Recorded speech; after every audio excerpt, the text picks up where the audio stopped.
그리고 기독교인이라고 하는, 근데 정확히 표현하면 기독교인이라기보다는 교회에 다니는 교인들 중에는 어떤 사람들은 자기만 그러는 것이 아니라 남에게 권하기도 합니다.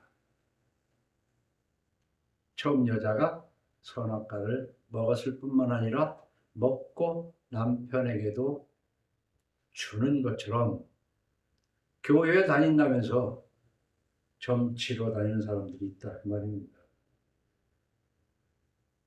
뿐만 아니라 살며시 주변 사람들에게도 권해요.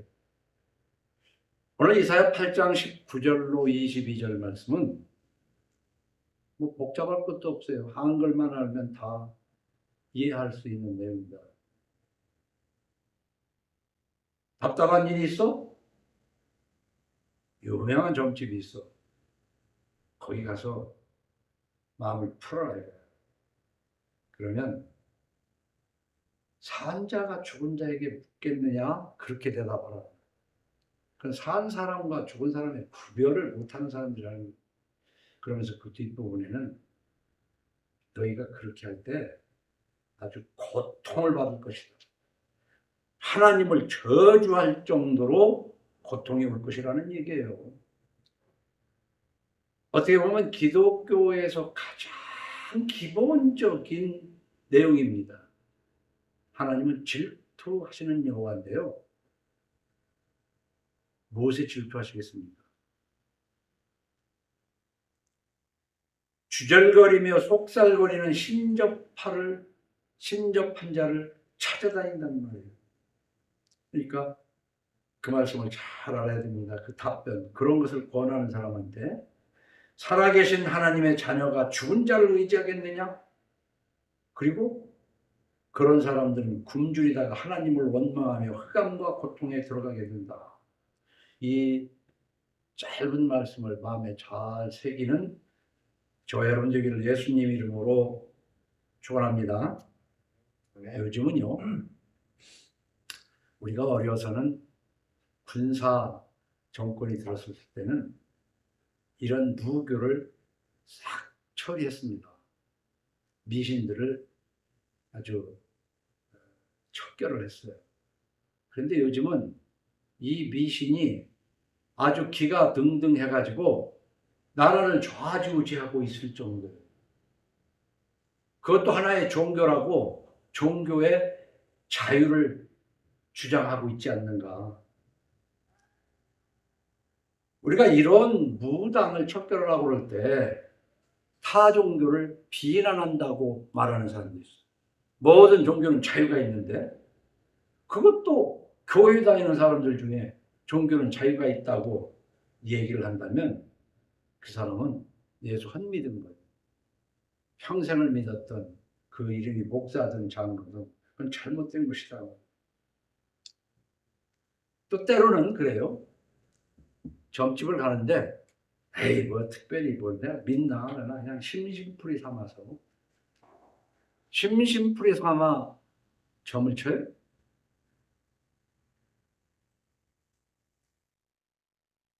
하나님께서 질투하신다고 했잖아요.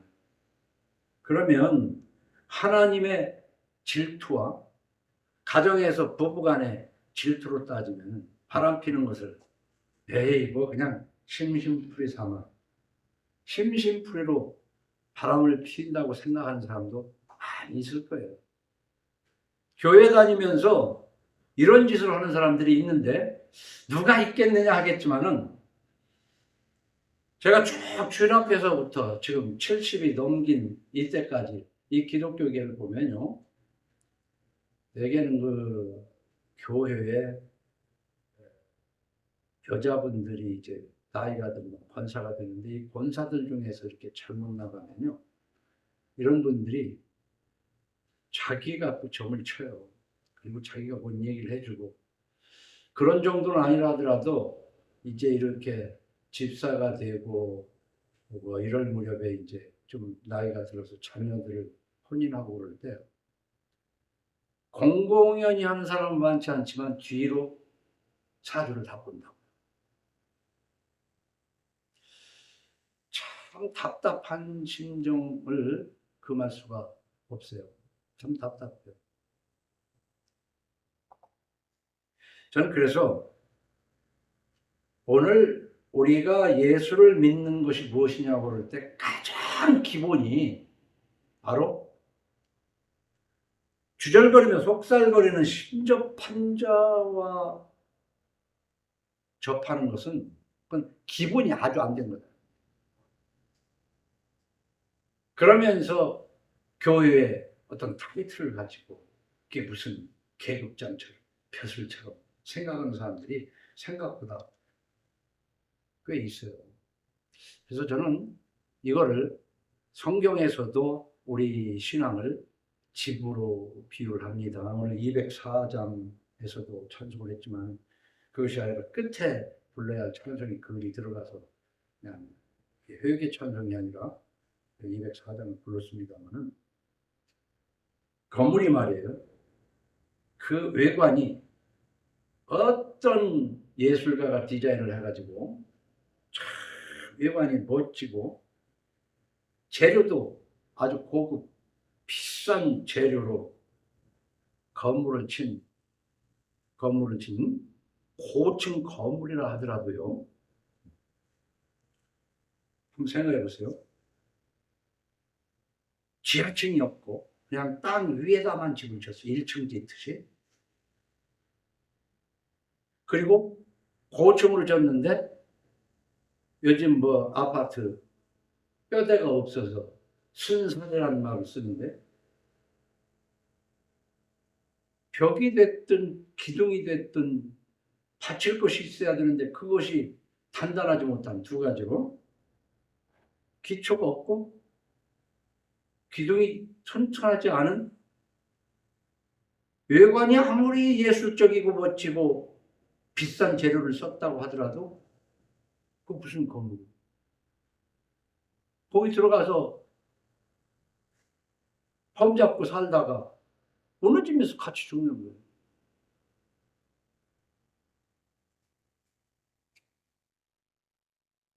바로 이런 무당 신접한 자들을 믿고 의지하고 심심풀이라도 그런 데에 기웃거리는 사람은 스스로 기독교인이라고 하지를 말아야 돼요.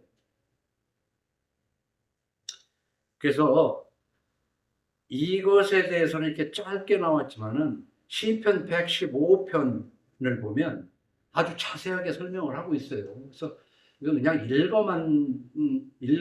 읽기만 해도 되는데 우리 함께 읽어봅시다. 시편 115편의 1절서부터 뭐 길지 않아요. 18절까지 있는데 한번 읽으면서 봅시다. 여호와여 영광을 우리에게 돌리지 마옵소서. 우리에게 돌리지 마옵소서.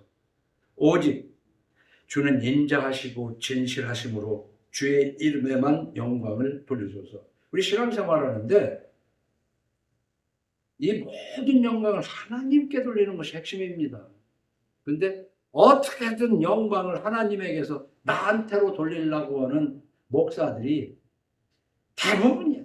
영광을 하나님보다는 자기가 영광을 받으려고 합니다.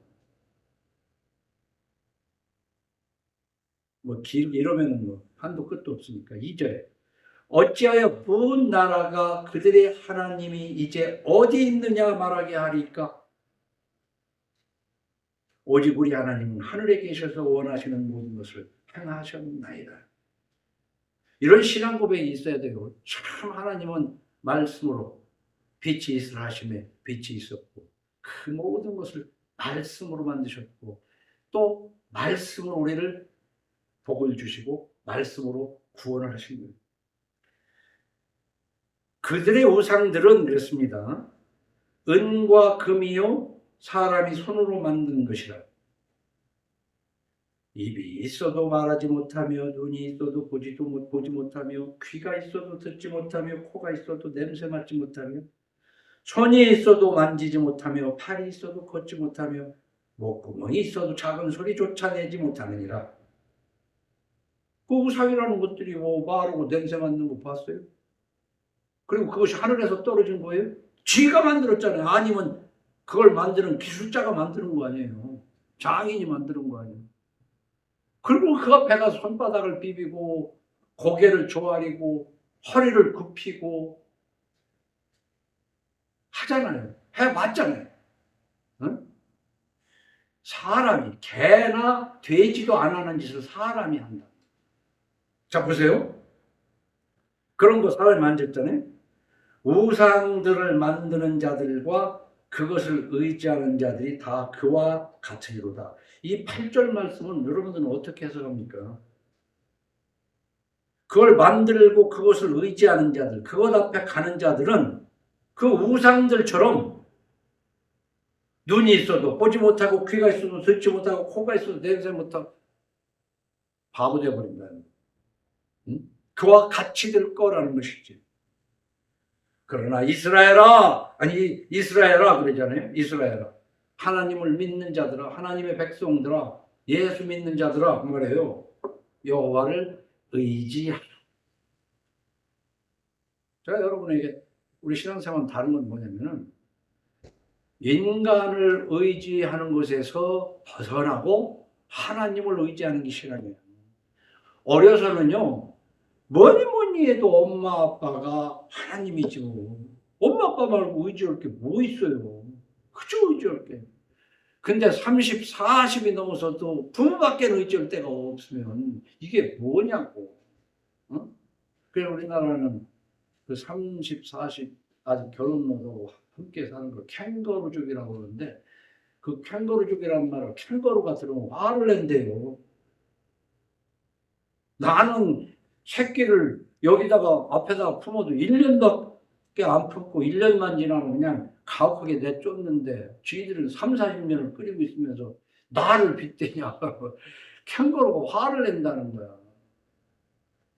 근데 우리가 뭐 결혼 못하고 부모가 사는 그걸 얘기하는 게 아니고 인간은요 어려서부터 사람을 의지하고 살지만 나이가 꼭 몇이라고 얘기할 수 없어도 나이가 들면 들수록 의지할 것은 하나님밖에 없는 것을 깨달아가면서 철저하게 하나님을 의지하는 것이 신앙생활이에요.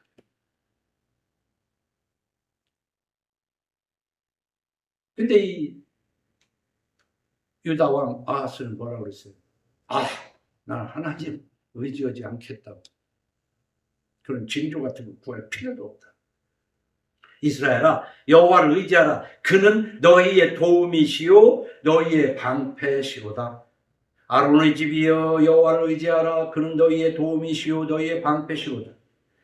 여호와를 경외하는 자들아 너희는 여호와를 의지하여라. 근데 경외하는 것과 의지하는 건 결국은 마찬가지인데 이 경외라는 단어를요 국문학적으로 해석하기보다는 적어도 두 개의 의미가 들어가야 되는 것이 이 경외에는 사랑이 들어가야 됩니다. 사랑이. 근데 그 사랑이 들어가는데 그 사랑에는 반드시 그 옆에 그 두려움이 함께 가야 되는 거예요. 어? 이 두렵다는 것은 권총 든 사람을 두려워하고 발톱 들은 사자를 두려워하는 그런 두려움이 아니라 이걸 뭐라고 해? 이 경외라는 것은 깊은 산속을 매일 다니는 사람에는 처음에 가면 뭔가 막 그 높은 산이 나를 막 누르는 것 같은 그 중압감 이런 거 있잖아요. 응? 하나님 앞에 이걸 느끼지 못하면은 아까까지는 뭐 산골짜기에 가서도 막 와, 산 크다.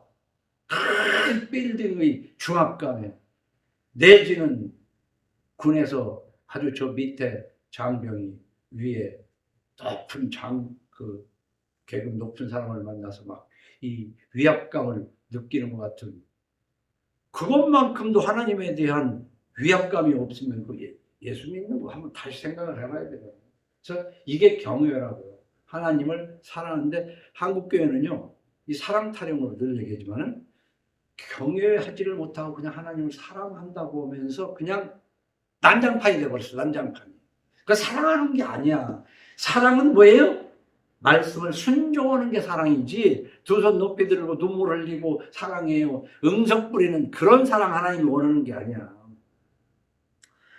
이스라엘아 여호와를 의지하라. 그는 너의 도움이시오. 쭉 나가면서 12절에 여호와께서 우리를 생각하사 복을 주시되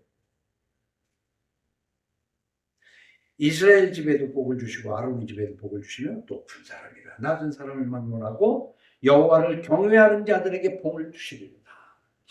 이거 알아야 돼요. 하나님이 네 편일까 내 편일까? 하나님이 자기 편이라고 우겨대는데 여호와를 경외하는 자의 편인 줄 믿으시기 바랍니다. 하나님이 목사 편일까 주은 편일까? 아무래도 목사 편이라고 생각하는 거겠지만은 표현이 좀 그런데 주응이라도 하나님을 경외한다면 이제 주응을 그만둬야 되겠지만 하나님을 경외하는 자의 편이에요. 여호와께서 너희를 곧 너희와 너희의 자손을 더욱 번창하게 하시기를 원하노라. 저는 이런 대목에서 참 눈길이 더 가요. 여호와께서 너희를 복 주는 것지만 너희의 자손을 더욱 번창하게 하시기를 원하노라. 요즘은 그냥 나 하나 잘 먹고 살다 죽으면 된다 그러고 결혼은 뭐하러 하냐 그러고 심지어는 애들도 그 소리에 내가 놀란 게 왜 혼자 벌어서 둘이 먹고 사냐고 하는 정도 이 세상이 이미 망한 세상이라고요. 생각이고 하는 거고 뭐 보기에는 아주 뭐 그냥 고급스럽게 아주 옛날 6.25 전쟁 직후에 그 참 보리밥도 못 먹던 때 비하면 막 엄청 이게 뭐 성공원 같으죠. 천만에요. 지금 세상은 이미 망한 세상이에요. 애들 얘기하는 거 들어보면은 그 모든 것이 사고방식이고 끝났어요.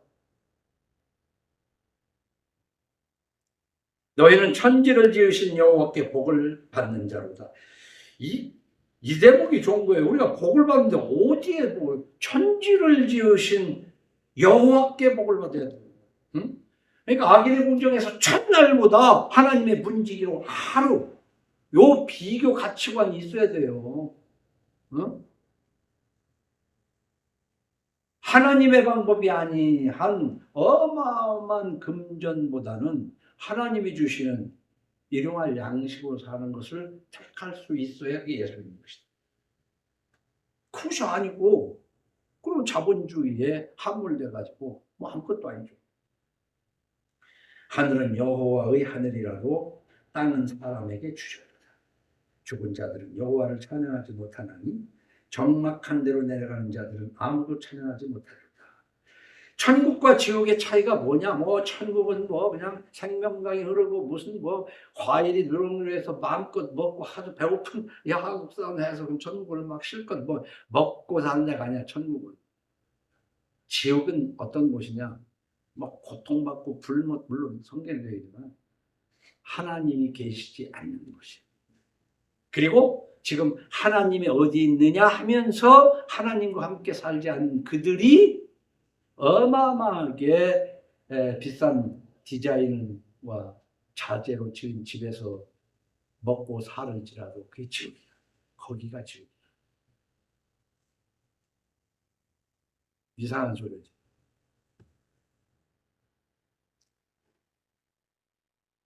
우리는 이제부터 영원까지 여호와를 송축하리로다. 할렐루야. 오늘 이사야서 8장 19절 22절에 주절거리며 속살거리는 신접함자 그런 거 찾지 말라는 것인데 하나님께서는 이스라엘 백성들을 애굽에서 이끌어내는데 얼마나 그 모세를 통해서 참 여러 가지 우여곡절을 겪습니까? 10가지의 재앙을 넘어서 그리고 이제 광야로 와가지고 3개월이 지났습니다. 3개월이면 거의 복이라는 겁니까? 거기에서 싸들고 온 것이 얼마나 많이 싸들고 왔는지 몰라도 먹을 게 어디 있겠어요? 마실 게 어디 있어요? 그래도 하나님은 다 먹고 마시게 했어요. 응? 이때 이제 하나님께서 모세와 아론을 시내산 꼭대기에서 부르십니다. 하나님이 그 산에 강림하셨어요. 그래가지고 주신 것이 십계명입니다.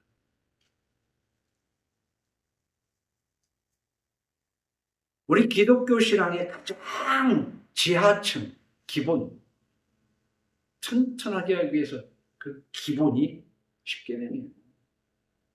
그리고 기둥이에요. 그리고 나머지는 벽이나 뭐 이런 부분은 그것도 많은 윤례가 있죠. 지하층, 골조, 이게 10계명인데 그 10계명 중에서도 4계명까지가 하나님에 대한 것으로 가장 기본적인 거예요.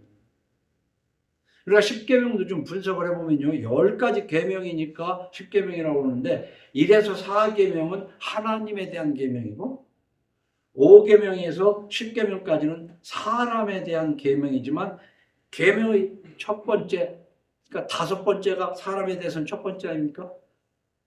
사람과 부모 사이의 부모 개념, 사람과 하나님 사이의 부모 계명을 넣은 거예요. 그래서 제대로 성서를 이해하려면 부모를 어떤 사람으로 봐야 하냐면 그냥 같은 사람으로 보면 안 돼요. 그건 예수 믿는 사람이 아니에요. 자기에게는 부모가 사람 이상의 존재고 하나님 아래의 존재. 아무리 부모를 의지하고 부모가 내 인생을 책임져도 그는 하나님은 아니야. 그러나 하나님 아버지가 부모가 아무리 못나고 나한테 해주는 게 없어도 이 세상 어떤 사람보다도 그 위에 있어. 이거 구분 못하면 그 예수 믿는 게 아니야. 그러니까 십계명 구조도 좀 이렇게 할 줄 알아야 돼요.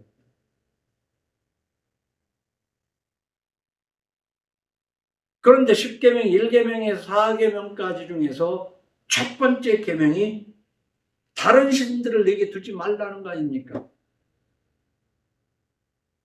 근데 이제 그 앞에 나 외에 다른 신들을 두지 말라. 이게 1계명이고 그 다음에 이제 나 외에 다른 신들을 구체적으로 어떻게 둬요?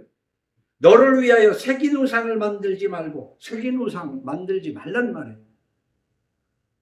그 만들 재주가 없으니까 장인, 만드는 재주 있는 그 장인한테 주문해서 돈 주고 사다가 집에다 모셔놓는 게 우상들 아닙니까? 깜빡하는 거. 또 그거는 아니면 우리 어려서 이제 수학여행 같은데 뭐 경주라든가 이런 데 가면은 그런 관광지에 가면은 뭐 많이 있잖아요. 파는 것들. 그리고 은근히 갖다 놓고 그거 뭐 그냥 액세서리로 생각할 수도 있지만 내심 그거를 그 부적처럼 생각하는 경우가 있거든요. 어쨌든 우리는 신앙생활하는 데서 가장 깊이 지하실을 파고 건축을 해야 될 때 이 십계명을 별로 생각하지 않고 신앙생활을 아니 예배당이라는 곳에 가서 막 찬양 열심히 하고 봉사 많이 하고 십계명 안 지키면 그게 무슨 그 뭔 소용이 있어요. 그래서 처음에 말씀드린 게 지하실 안 파고 순살 아파트 짓듯이 건축 아무리 고급진 걸로 지어봐야 소용없는 것처럼 이 십계명에 대한 생각 오늘 이사야서 8장 19절로 22절은 굉장히 중요한 말씀이에요. 그런 짓 하지 말아라. 그런 짓 하면 아주 적나라하게 알아듣기 쉽게 이 땅으로 헤매며 곤고하며 굶주릴 것이라. 그가 굶주릴 때 격분하여 자기의 왕과 자기 하나님 구리다 못해 막 그 왕이 와서 생사 여탈권을 가진 왕을 막 욕하고 하나님을 미쳐버린 거지 그냥 완전히 굶다 보니까. 어? 막말도요 뭐 조금 가져가지고 우쭐해가지고 막말하는 수도 있지만은 너무 없다 보면은 막말해요. 아무 말을 한다고. 이판사판 죽을 판인데. 어? 이거 오늘 말씀이 짧지만 굉장히 생각해 볼 만해요. 근데 누가 권하거든 그랬거든. 다녔다고는 안 했어. 권하거든. 그런 사람하고는 끊어버려. 그런 거 권하는 사람하고는 끊어버려. 그 예수 믿고 하나님 말씀대로 이거 끊고 저거 끊고 따면 혼자 살아야 할 것 같아요. 근데 그래도 하나님이 책임져. 그러지 않고 그런 것들하고 뭉쳐 다니면은 비참해져 인생.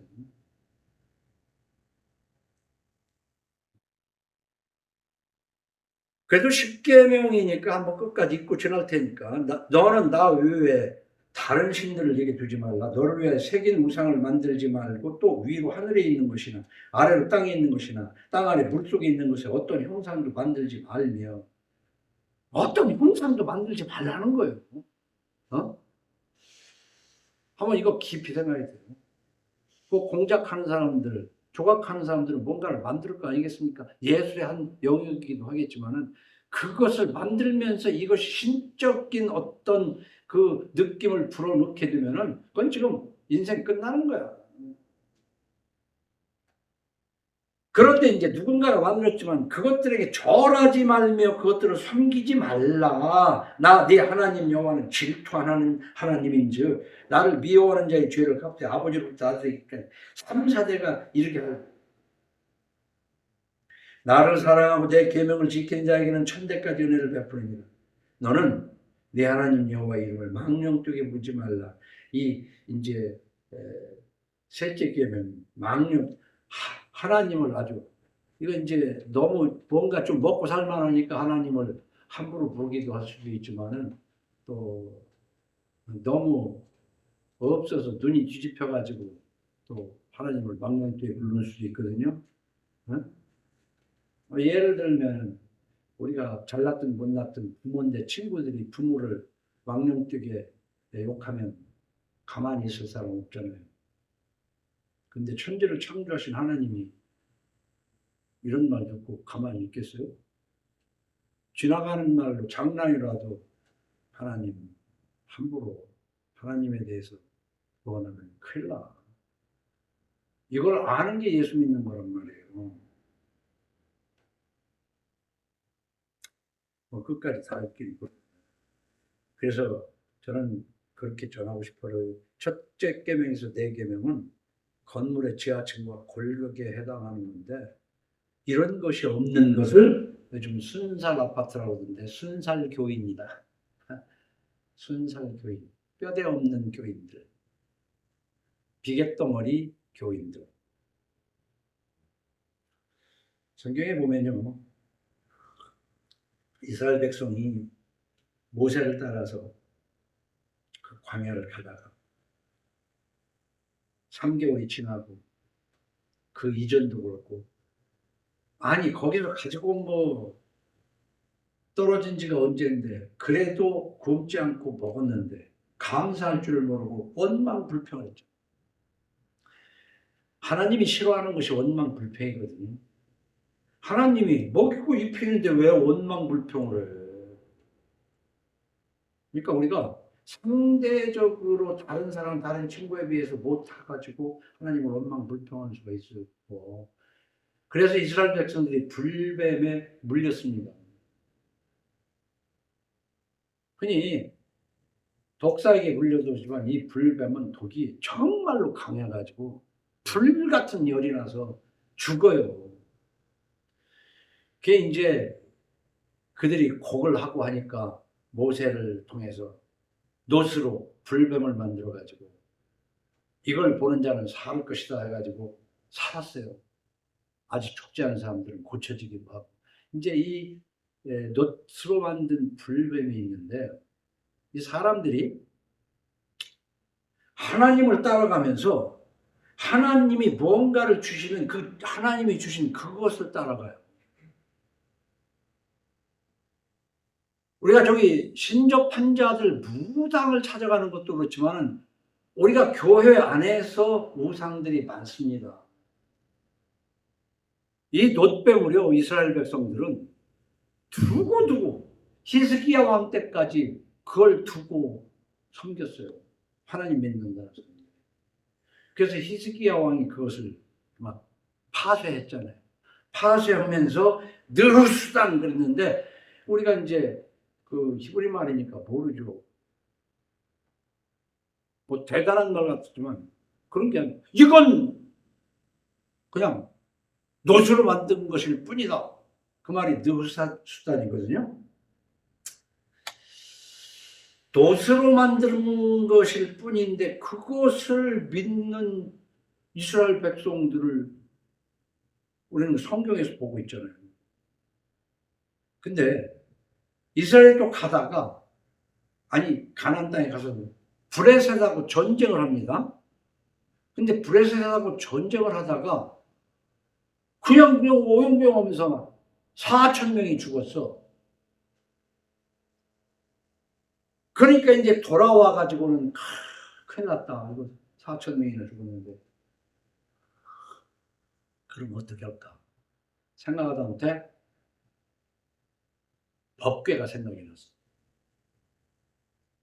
법궤는 이스라엘 백성들이 이동할 때 맨 앞에서 고앗자손 10개 메고 가는 거거든요. 근데 거기에는 3가지가 들어있습니다. 하나님이 모세에게 안겨주신 10계명을 새긴 2 돌판, 그리고 아침마다 걷어먹었던 만나를 기념하기 위해서 항아리에다가 담아둔 게 있어요. 그리고 아론이 짚고 다니던 지팡이가 막 꽃이 싹이 나고 꽃이 피고 열매가 말리는 이적을 보여주셨거든요. 그래서 12지파를 하나님이 고르실 때 그 아론의 싹 났던 지팡이 이 3가지를 넣어둔 거예요. 이거는 두고두고 너희들이 마음에 잘 새겨두어라 하는 뜻에서. 그리고 맨 앞에 진행을 할 때 메고 가는 것이고, 또 이제 쉴 때는 한쪽이 잘 보관해야 되는데, 전쟁을 하다 보니까 지니까 이 법궤를 앞에 메고 가야 되는데, 그래가지고 법궤를 앞에 메고 이제는 이겼다고 생각하고 와 하고 가니까 그냥 블레셋이 그냥 놀래가지고, 그렇지만 야 뭐 그럴 거 있냐 해가지고 힘을 다해서 블레셋이 싸웠는데, 지난번에 4천 명이 죽었는데 이번에는 3만 명이 죽어버렸어요. 하나님은 앞에 놋뱀이나 그런 법궤 같은 거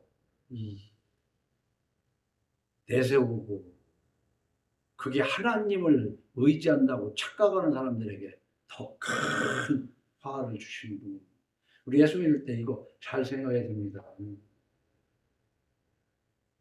하나님이 우리에게 주신 성경책이 얼마나 귀합니까? 그러면 그 속에 있는 내용이 법궤 속에 있는 것처럼 만나를 먹고 살았어. 하나님이 그 아론이 짚고 다니던 지팡이에도 싹이 나고 열매가 나게 하시는 하나님인 것을 알아야 되거든요. 그리고 하나님의 다른 신을 섬기면 안 되고 남의 걸 탐내도 안 된다는 그 10계명을 잘 생각하는 것이 그 법궤의 의미가 있지, 법궤만 메고 가면 이길 걸로 생각해요. 마찬가지로 제가 하나님을 믿기 시작하면서 막 기도원으로도 다니고 어쩌고 하는데 보니까 한 번은 그 80년대 초반에도 그렇게 뭐 차가 많지 않던 시대인데 어떤 집사님 보고 이렇게 가는데 차 뒤에 성경책이 있어. 그래서 이제 한번 물어봤지. 왜 성경책을 저 뒤에다가 넣었냐? 그랬더니 그 집사님이 하는 얘기가 그래요. 그래도 성경책은 하나 차에다가 모시고 다녀요. 이거 완전 미신이더라고. 어? 그럼 그런 성경책도 안 싣고 다니는 사람보다 그게 싣고 다니는 사람이 낫다고 생각합니까? 우리 예수 그렇게 믿으면 안 돼. 어? 이 성경책도 보니까 진짜 가죽으로 좀 이렇게 해가지고 하면은 대를 물려도 괜찮은데, 요즘 성경책은요, 겉에 보기에는 다 가죽인 줄 알고 샀는데 보면은 전부 다 합성 피혁해가지고 10년, 20년 지나니까 온통 먼지가 쏟아져가지고 아주 더러워서 말이야. 이게 성경 팔아먹는 놈들도 정신 챙겨야 돼. 원래 성경이나 이런 성구들은요, 다른 물건에 비해서 제가 사보니까 2배, 3배가 아니에요. 훨씬 비쌉니다. 그러니까 장사를 해먹어도 교회를 상대로 이런 가구 뭐 만들고 이런 거, 성찬대 이런 거 같은 거, 그게 마진이 좋아. 다른 책보다도 성경책 같은 것이 비싸다. 그러면 더 좋게 만들어야 할 거 아니야. 근데 그걸 얘기하는 게 아니고 성경책을 어떤 집은 집에다가 모셔둬요. 그래야 마음이 든든하다는 거지. 그게 무당 찾는 것하고 뭐가 다르냐. 심지어는 주님이 우리 죄를 대신해서 우리 죄를 씻으시려고 그 로마인들의 형틀에서 죽었는데 그 십자가가 얼마나 흉악한 겁니까? 어떻게 따지면 교수형하는 올가미 같은 끔찍한 거예요. 내 대신 죽었다는 십자가인데 저 십자가를 금으로 만들어서 배지로 달고 다니고 목에다 걸고 다니고 장식으로 하고 다니는데 그 장식까지 뭐라고 얘기할 수는 없지만은 은근히 그 마음속에 이걸 이렇게 차고 다니면은 좀 뭔가 좋은 일이 있지 않을까, 나쁜 일을 당하지 않을까 하는 마음이 털끝만큼이라도 있다면 빨리 그거 떼버려야 돼요. 빨리 그 성경책 내려야 된다고. 그런 거 하면 안 돼.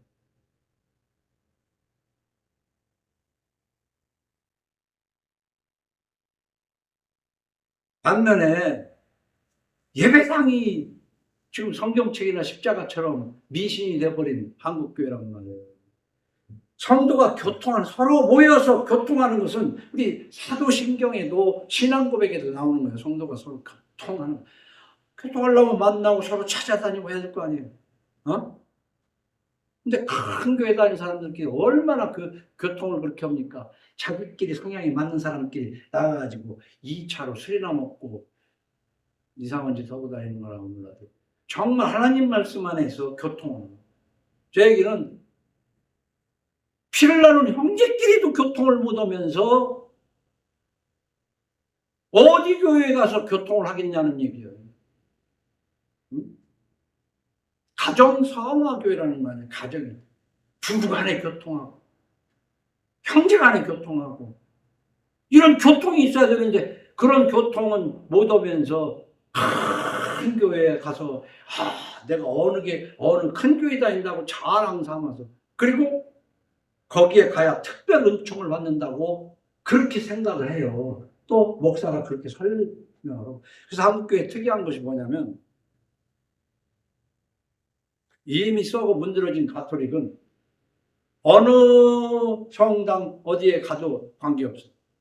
근데 우리 한국교회는 뭐예요?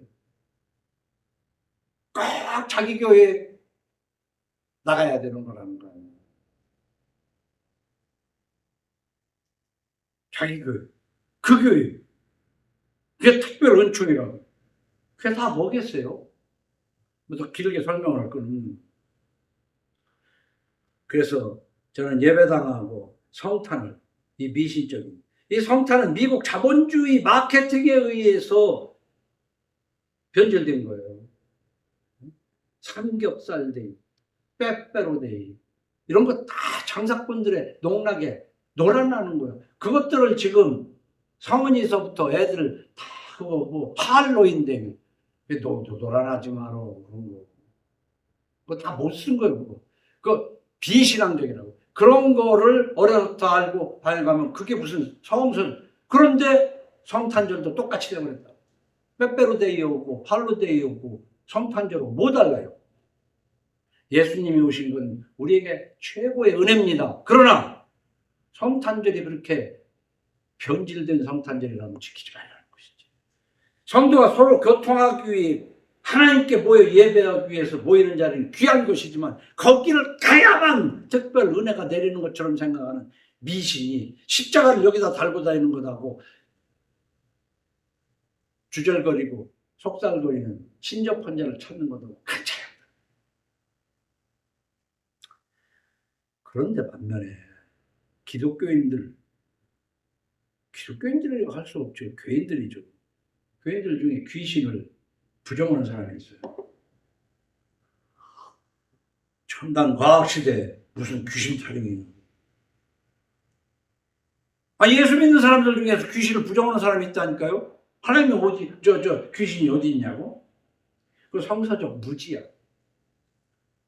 교회를 다니면서 예배다 예수를 믿는다고 그러면서 그런 점치고 하는 것도 안 되지만 교회를 다니면서 귀신이 없다고 생각하면은 그건 성서를 몰라도 한참인데 우리 개역 개정 지금 보고 있는 성경책을 기준으로 검색을 하면요. 귀신이 103번 나와요. 103번. 응? 스가랴 13장 2절. 만군의 여호와가 말하노라. 그날에 내가 우상의 이름을 이 땅에서 끊어서 기억도 되지 못하게 할 것이며 거짓 선지자와 더러운 귀신을 이 땅에서 떠나게 할 것이라. 근데 귀신을 이 땅에서 떠나게 할 것이라고 하면서 그 앞에 거짓 선지자와 더러운 귀신을 그랬잖아요. 이 거짓을 말하는 것이, 거짓 선지자는 뭐냐면 하나님을 빙자하는데 하나님의 말씀에, 지금 목사를 놓고 따지면 성경에 없는 말 같이 꼭 그렇게 하면 복 받을 것처럼 얘기하는 게 거짓 선지자인데 그게 귀신이 들려서 그런 거예요. 거짓을 말하는 게. 예레미야 17장 9절에 보면 만물보다 거짓되고 심히 부패한 것은 마음이라 누가 능히 이를 알리오마는 나 여호와는 심장을 살피며 폐부를 시험하고 각각 그의 행위와 그의 행실대로 보응하나니 불의로 치부하는 자는 이거 잘 알아야 돼요. 자고새가 낳지 아니한 알을 품음 같아서 그의 중년에 그것이 떠나겠고 마침내 어리석은 자가 되리라. 이 우리 자본주의 속에서 말해요. 불의로 돈을 사모하고 쫓아다니다가 늙어가게 개고생하는 것이 바로 성경 잘못 해석을 귀신 따라다니는. 여러분 보면요, 우리가 성경을 읽을 때 처음으로 나온 게 그 귀신이 에덴 동산의 그 뱀이 귀신이라고 생각을 해요. 근데 에덴 동산의 뱀이 사탄 마귀, 그 뱀이 사탄 마귀가 아니라 그 뱀이 거짓을 말하는 귀신이 들린 거야. 하나님 먹지 말라고 했는데 아니라 그걸 먹으면 더 좋고 하나님같이 된다고 거짓말을 하잖아요. 그러니까 그 뱀이, 귀신이 그 뱀을 이용한 것이다 그 말이에요. 뱀이 귀신이 아니에요. 마태복음 10장 16절을 보면 보라, 이제 예수님이 제자를 보내면서 내가 너희를 보냄이 양을 이리 가운데로 보냄과 같도다. 응? 늑대들이 우글우글 오는데 양을 보내니 이 하나님 말씀을 이렇게 보내면 상합니다. 그 하나님 말씀을 가지면요 물어 찢어요. 그러니까 개나 돼지한테는 주지 말라는 거 아닙니까? 보라, 내가 너희를 보내면 양을 이리 가운데 보낸 같도다. 그러므로 너희는 뱀같이 지혜롭고 비둘기같이 순결하라. 뱀과 비둘기도 하나님이 만든 짐승들 중에 하나일 뿐이야. 다만 거짓을 말하는 귀신에게 첫사람 아담과 하와가 이용당한 것이지. 그래서 이 거짓이라는 거, 귀신이 어딨냐 하는데 귀신이 우리에게 가까이 오는데 무엇으로 가장 가까이 오냐면 거짓으로 옵니다. 거짓. 요한복음 8장 44절을 보면요, 너희는 너희 아비, 네 애비, 응? 사투리지 애비라는 게, 아비가 뭐 우리 순수한 그 아버지를 얘기하는 거예요. 너희는 너희 아비 마귀에게서 났으니 너희 아비의 욕심대로 너희도 행하고자 하느니라. 그는 처음부터 살인한 자요 진리가 그 속에 없으므로 진리에 서지 못하고 거짓을 말할 때마다 제 것으로 말하나니 이는 그가 거짓말쟁이요 거짓의 아비가 되었습니다. 여러분, 10계명 중에 한 계명이 거짓 증언하지 말라는, 거짓말하지 말라는 거예요. 정확히는 거짓 증언하지 말라는 거거든. 근데 거짓말?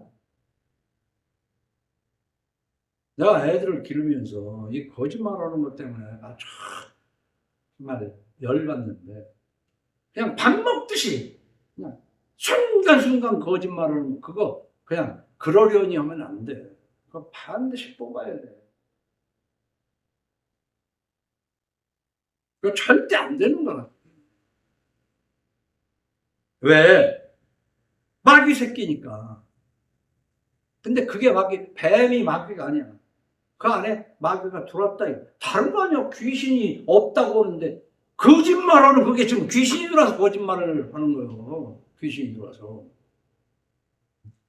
귀신 멀리 있지 않습니다. 가장 가까이서 하나님의 말씀을 거짓되게 말하는 목사들에게 귀신이 많이 들어가 있어요. 보세요. 계시록 성경 끝날 때 20장 10절 또 그들을 미혹하는 마귀가 불과 유황못에 던져지니 거기는 그 짐승과 거짓 선지자도 있어 세세토록 밤낮 괴로움을 받으라. 이 거짓 선지자가 뭐예요? 거짓말하는 목사들 얘기하는 거야. 선지자가 뭐 다른 게 있어요? 근데 목사가 뭔 거짓말을 해? 하나님의 말씀에 없는 것을 지어내고 있는 것을 없는 것처럼 말하고, 한마디로 얘기하면 종교개혁 530년 동안에 정말 그 개신교는 설교가 발달을 했어요. 그래서 설교자로는 목사들이, 걸출한 목사들이 많이 나왔어요. 그런데 점점 갈수록 그 설교가 듣기에는 그럴듯한데 성경하고는 관계없는 그냥 캔디 설교라고요. 캔디 설교. 근데 그 사탕 바른 설교를 잘해야 사람이 모이잖아. 근데 그것들 다 지옥불에서 고생할 거라고 지금 성경이 말하고 있는 거 아니에요? 내가 얘기하는 거 아니에요? 어? 거짓 선지자도 있어 세세토록 밤낮 괴로움을 받으리라. 어? 성경 가지고 장난치지 말아야 돼. 그러니까 성경 가지고 장난치는 거 대표적인 게 뭐라고 그랬어요? 하나님은 너로 번들어 넘치도록 주시리라. 그렇게 하는 게 그게 아이고 성경에 있네. 너로 번들어 넘치도록 주시리라. 그게 하나님 말씀 전한 거야? 베풀고 살아. 안 없어져. 싹 긁어서 다 주어도 옹달샘처럼 파내면 파내도 또 하나님이 계속 채워주시니까. 어차피 안 파내면 거기 짱구벌레만 생겨. 파내 줘 그거야. 너로 건드려 넘치도록 주시리라. 한국교회가 그거나 아니잖아요. 머리 자르고 꼬리 자르고. 그렇게 하지 말고 좀 충분하게 넉넉한 마음을 가지고 성경을 해석을 하고 그냥 하나님이 주시는 걸로 악인의 궁전에서 첫날 사는 것보다도 하나님 문지기를 그냥 하루 살고 말을 하는 그 배짱을 가지고 그 배짱이 있어야 예수를 믿을 수 있어. 그거 없이는 안 돼.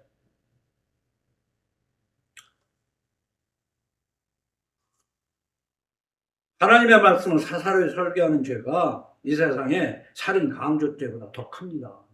목사들의 죄가 더 크다. 그래서 우스개 얘기했지만 이미 오래전에 누가 만들어냈는지는 몰라도 예수님이 천국에서 성도들하고 재밌게 얘기하고 앉아서 이러고 있는데 그때 하나씩 이제 죽어서 그 천국에 올라와. 근데 그때 목사가 하나 올라오니까 막 예수님 벌떡 일어나서 달려가가지고 왔냐고 손을 붙잡고 이렇게 하니까 그 옆에 있던 성도들이 아니 예수님 사람 차별하시네요. 우리 성도들이 올 때는 어서 와 그러더니 목사님이 오시니까 막 그냥 쫓아나가서 저렇게 그러냐고. 그러니까 야 성도는 그래도 간간히 오지만 이 목사는 너무 오래간만에 오지 않냐. 너무 그래서 내가 반가워서 그랬다는 얘기 아니야. 어? 목사는 천당 못 가요. 왜? 설교 그렇게 얘기하는. 설교 잘못하면 그럴듯하게 하는. 설교 성경대로는 목사 없다는 얘기가 아니에요. 잘 들어봐요. 수학 배울 때 선생님이 가르쳤으면 그대로 해가지고 덧셈 곱셈을 해보면 그것대로 맞아야 되는데 답이 안 맞게 나오는 거 가르치려고 계속 뭐 일타강사라고 해서 하면 돼요? 사람만 많이 많아? 수학 공식 배우는 것도 뭐 달라? 우리는 과학자들이 실험해서 시간이 평생을 걸릴 수 있는 실험 기간이 아니라 성경 찾아보면 돼. 네? 요즘 더군다나 컴퓨터로 검색하면 단어만 생각나면 단어만 치고 그게 쭉 다 나와버려. 얼마나 쉬운 세상. 어? 그럼 이쪽 저쪽 맞춰가지고 보면 아 여기서는 이런 뜻으로 말했는데 저쪽에 저런 뜻으로 말했구나. 그게 또 이해가 안 되면 그 영어 성경이라도 좀 보고. 캔디 설교를 배척하자는 얘기고 오늘 말씀의 제목을 참과 거짓의 기준이라고 했는데 우리는 무엇이 참이고 뭐가 거짓인 네 생각대로 이게 옳다 그러다 하지 말고 성경에 뭐라고 돼 있습니다. 그래서 나는 설교를 비판할 능력이 있어야 된다 그런 얘기예요. 목사를 괜히 잡아 죽이려고 그러지 말고 그 목사가 한 얘기가 성서 어디에 합당하지 않지 않느냐. 그래서 그 목사님한테 이 설교가 제가 무슨 얘기를 했더라도 아니 성경 이곳에 자식이라도 아니면 손자라도 할아버지 성경하고 안 맞잖아요. 할아버지 얘기한 게. 그러면 난 당신하고요. 그래? 착각해. 착각이라기보다는 뭐 확신해. 말씀을 마칩니다. 성서를 기준 삼아서 참과 거짓의 분별력이 있어야 돼요. 이 세상 살아가려면. 우상으로 하나님을 멸시하지 말고 이웃을 해치지 말라. 그래서 제가 십계명을 해석을 할 때 바로 이렇게 해석을 하는 거 아니에요? 십계명이 뭐냐? 10개 다 율법서. 하나님 무시하지 말고 사람 해치지 마라. 그게 십계명이야. 어? 하나님 무시하는 게 뭔데? 우상 만들고 뭐 그딴 짓 하나님 뭐 쓸데없는 소리였고 그 다음에 네 번째 계명이 안식일을 잘 지키라고 했잖아요. 주일 잘 지켜야 돼요. 주일 잘 안 지키는 게 하나님 무시하는 거지 뭐야. 그리고 사람 해치지 마라. 근데 그것이 내가 만들어낸 말이 아니고 마태복음 22장 35절 이하에 이렇게 써 있어요. 한 율법사가 예수를 시험하여 묻되 선생님 율법 중에서 어느 계명이 크니까? 라고 물었어. 그러니까 예수께서 이르시되 네 마음을 다하고 목숨을 다하고 뜻을 다하여 주 너희 하나님을 사랑하라 하셨더니 그러니까 1계명에서 4계명까지는 하나님을 무시하지 말라 했는데 예수 믿고 용서받은 사람은 하나님을 무시하는 정도가 아니라 마음과 뜻을 다해서 하나님을 사랑하라는 승화된 계명으로 변해야 된다는 거 아닙니까? 그런데 하나님을 사랑하기는커녕 아직도 하나님을 멸시하면서 목사라고 권사라고 장로라고 택도 없는 얘기다 이게. 목숨을 다하고 그러니까 마음을 다하고 목숨을 다하고 뜻을 다하여 이게 다 중복된 거 아니에요? 마음 다하는 것이고 이 마음을 다하는 거면 정말 생명을 거울 정도가 돼야 되고 뜻을 다해야 되고 너의 하나님을 사랑하라. 1계명에서 4계명까지 하나님을 무시하던 데에서 예수께서 우리를 위하여 대신 죽어주시고 용서받았으니까 이제는 이렇게 변해야 된다 이 말이에요. 우리 10계명 얘기를 좀 이렇게 길게 한 거예요. 신앙의 기초입니다. 하나님 무시하는 것에서 예수 믿고 하나님을 뜻을 목숨을 다해 사랑하는 겁니다. 그럼 뒷계명은 뭐냐? 이것이 크고 첫째 되는 계명이요 둘째도 그와 같으니 그랬어. 둘째도 그와 같으니 네 이웃을 네 자신같이 사랑하라. 엉뚱하게 심심풀이로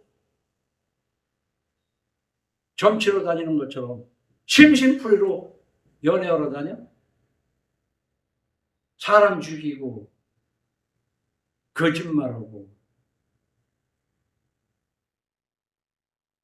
이런 남을 해치는 것에서 네 이웃을 네 자신같이 사랑하라 하셨으니 이 두 계명이 온 율법과 선지자의 강령이니라. 그러니까 지하층을 깊이 파고 뼈대를 좀 튼튼하게 해서 올라가는 데까지 건축을 하고 난 다음에 그리고 나머지 치장도 하고 벽도 하고 천정도 하고 커튼도 달고 하는 것은 그거 없어도 돼.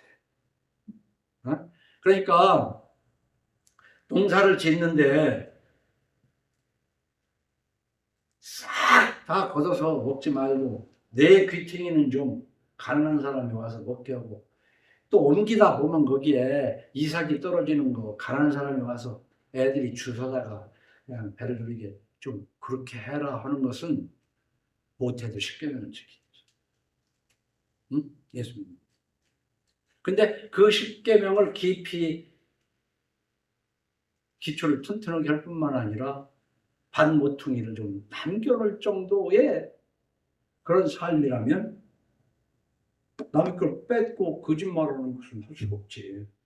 응? 근데 그것이 미신이 될 수 있어. 또 반모퉁이도 좀 남겨놓고 이래야 복 받는다더라. 그렇게 하면서 맨 사기치고 다녀.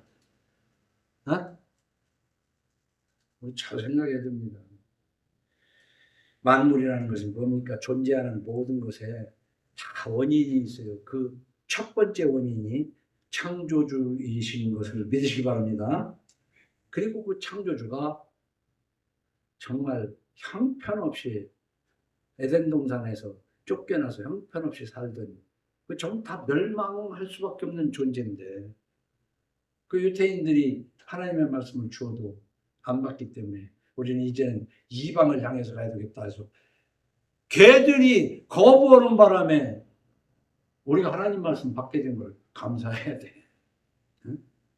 지금도 제 목소리를 통해서 하나님 말씀을 들을 때 거부하게 될 때 하나님 말씀은 또 다른 데로 가십니다. 하나님은요 우리에게 애걸복걸하시는 분이 아니야.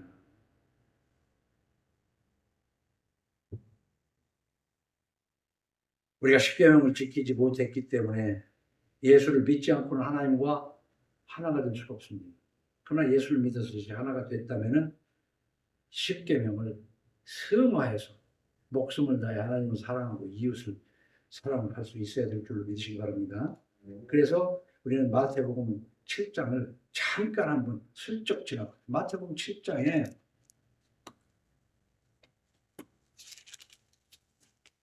7장 15절 거짓 선지자들은 삼가라 양의 옷을 입고 너에게 나오는 속이는 노략질하는 일이라. 그들의 열매로 그들을 알지니 가시나무에서 포도를 또는 쭉 하면서 22절에 가면 그날에 많은 사람이 나와서 이르되 주여 주여 우리가 주의 이름으로 선지자는 못하며 주의 이름으로 귀신을 쫓아내며 주의 이름으로 많은 권능을 행하지 아니하였나이까 하니 그때 내가 그들에게 밝히 말하되 내가 너희를 도무지 알지 못하니 불법을 행하는 자들아 내게서 떠나가라. 불법을 행하는 자 합법적인 삶을 살아야 돼. 네? 그래서 저는 세 가지를 놓고 젊었을 때부터 하는 얘기가 그거예요. 돈과 이성과 권력, 이 사람들이 이거를 많이 쫓아요. 돈, 권력, 이성. 근데 하나님은 돈도 권력도 이성도 금하지를 않았어요. 하나님의 법에 합당하게 돈을 쫓아다니고 권력을 쫓아다니고 이성과 관계를 맺어야 됩니다. 하나님의 법 안에서. 그건 관계없어. 그런데 하나님의 법을 떠나 권력과 돈과 이성을 추구하는 기독교인이 아닌 교회 출입하는 사람들이 얼마나 많냐 이 말이야.